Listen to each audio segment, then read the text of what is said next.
Hindi ko na itatanong today since I think in the next few weeks madalas naman kami magkikita ni Director Matibag dahil marami siyang iniimbestigahan na kasama ako doon. So I'll be seeing you, Mr. Director. Judge Pia Cayetano is recognized for her interjection. You may proceed, ma'am, when you're ready. You have 2 minutes. I believe this is a continuation of the lady's interjection yesterday. Thereafter, Senator Judge Alan Cayetano.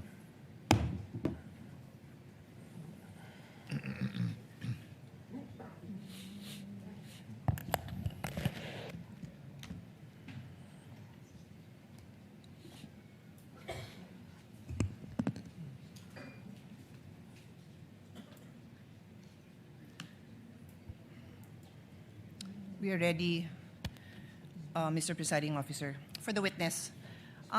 Sir, nung May 13, you're recorded as saying, katunayan, nakiusap nga po ako kay John Consulta na puntahan kami dito sa Sequoia Hotel dahil meron po kaming planning mula po pa kaninang umaga, and you went on to say nandun ka with all the deputy directors, etc. Do you confirm?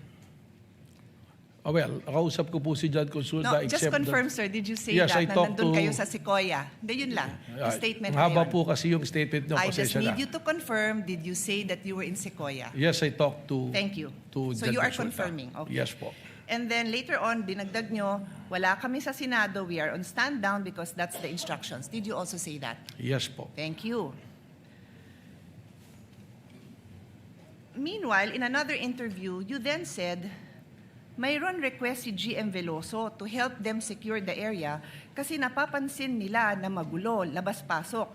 Nagpadala kaming ilan lang na ahente, parang 4 to 6 na tao, na nag-iikot sa premises ng GIS. Hindi pumasok sa Senado. I am quoting Inquirer dated 13 May 2026. Did you say this? Yes, sa GSIS po. Okay, thank you.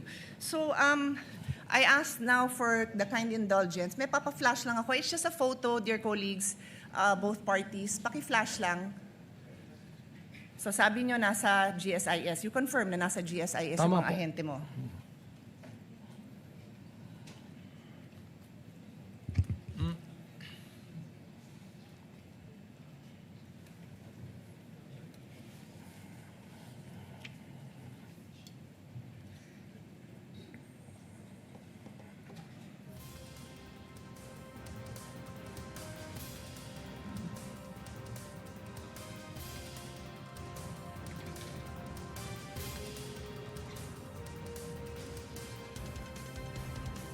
Pwede magpa-update sa technical, what's going on. It's just a photo.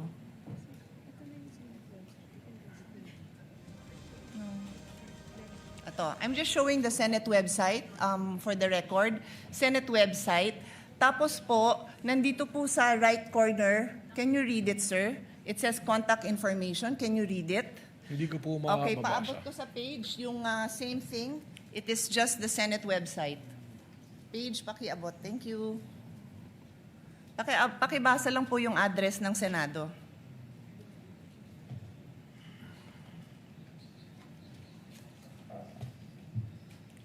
Contact information, GSIS Building, JW Jokno Building, Pasay City, 1300 Metro Manila, 632-8552. Okay na po yung phone number, no need. Opo. So pakiulit, ano hong building? GSIS Building po. Opo, kasi nag-iisa lang naman ho ang address namin. Umuupa po kami dito sa GSIS. Iisang building lang ho po yun. And for the record, kung saan nakita yung tao mo, likod lang po yun ng office ni Senator Loren Legarda. Nasa video po yun. I will not bother everyone with that. Kung gusto nyo, Presiding Officer, I can, but for now, I won't.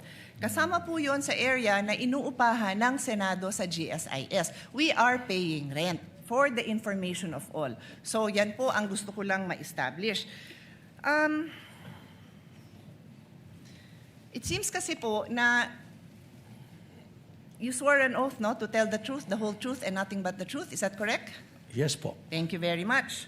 So, sa kaalaman po ng ating mga nanunood at masigasig na taga-subaybay ng mga kababayan natin, Rule 133 on the weight and sufficiency of evidence. Sabi sa Section 1, preponderance of evidence in determining where the preponderance or superior weight of evidence on the issues involved lies, the court may consider all the facts and circumstances of the case, the witness's manner of testifying, their intelligence, and also their personal credibility. Furthermore,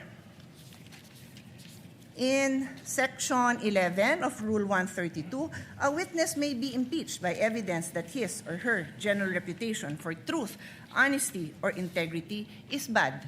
So nag-ring na yung bell, I will be loyal, I will follow this na lang, pero may record pa sana akong papakita. If the body wants, I will show the video na sinabi din po ni NBI Director in an interview, wala pong nasaktan, wala pong nangbugbog. But we have a video, alam po ng lahat ng mga kasamahan natin na yung OSAA, yung aming pong personnel, binugbog. May video po tayo niyan. I leave it to the body, I leave it to the presiding officer if we want to take up the time of this court to show that. Yun lang po, maraming salamat. Thank you, Senator Judge Pia Cayetano. Senator Judge Alan Cayetano is recognized for his interjections and interventions. And if there are no other Senator Judge that will do so, the presiding officer shall make his interjections. Senator Judge Alan Cayetano, may proceed. Before the questions, just two manifestations. No? The gentleman may proceed Yeah. with his manifestation. First of all, to the NBI director, he looked at me when I smiled a while ago. I wasn't laughing at you or anyone. Nung sinabi mo lang 6'7" kasi, yung, or 7'6", mga pamangking ko, basta't sinabing 6'7", nagtatawanan na. Naintindihan ko po. Nakita ko po kayo doon.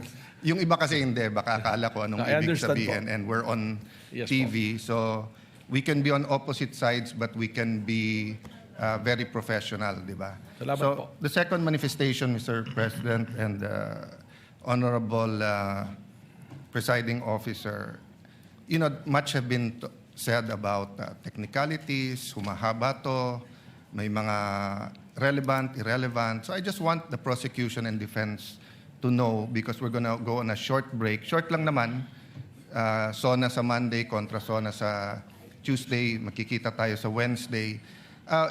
Both sides, you're doing a good job. Both sides. I mean, the prosecution, your job is to prosecute, and the defense, your job is to defend. The onus is on us.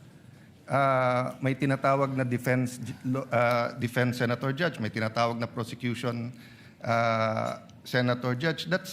Wala pa akong impeachment dito na hindi nangyari yan. Di ba? Ang importante, hindi lang yung resulta, but yung proseso. And I always say, democracy is messy. If you want a dictatorship, it's less messy, but it's a dictatorship. May problema. You want a democracy, it's not. Di ba? Having said that, I have a lot of questions, but I want to show Senator Raffy Tulfo some good faith, because he always shows me good faith when we're in the lounge. Hindi ko na itatanong today, since I think in the next few weeks, madalas naman kami magkikita ni Director Matibag dahil marami siyang iniimbestigahan na kasama ako doon. So I'll be seeing you, Mr. Director. Thank you, Mr. Presiding Officer. Thank you, Senator